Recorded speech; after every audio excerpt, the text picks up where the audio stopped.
Today, December 10, 2024, Nairobi streets became a battleground for justice as hundreds gathered to protest the escalating femicide crisis in Kenya. Demonstrators were unfortunately faced with police aggression and tear gas canisters dispersing crowds into city parks and streets.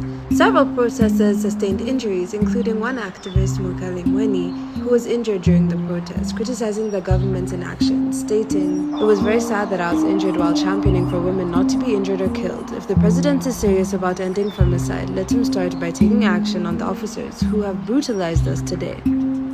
This protest is the latest in a series of demonstrations addressing a disturbing rate of gender-based violence in the country. Protests started as early as January this year and have started again now due to 97 women being killed between August and October of this year.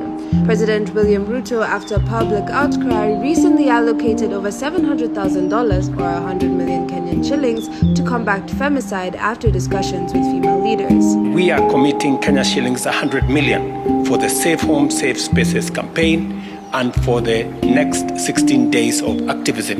And these women leaders will lead the way in making sure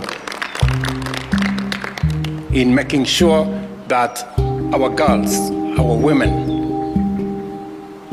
are made aware of the dangers they face, especially when they engage with strangers, when they engage with people in social media, in strange places, with strangers. It endangers their lives and it weakens their ability to be able to extricate themselves. But Kenyans are unsatisfied with this response, citing it as victim blaming. Lakini people will justify your mother saying that huyo alikula fare, why did she go meet him, why did she go on that date, why is she a sex worker? People use any and every excuse to dehumanize women as a way to justify our murder and our killing, and it is wrong.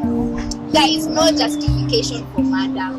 There is no justification for femicide. However, activists argued that these measures are insufficient, as evidenced by the police's violent response to peaceful protesters today.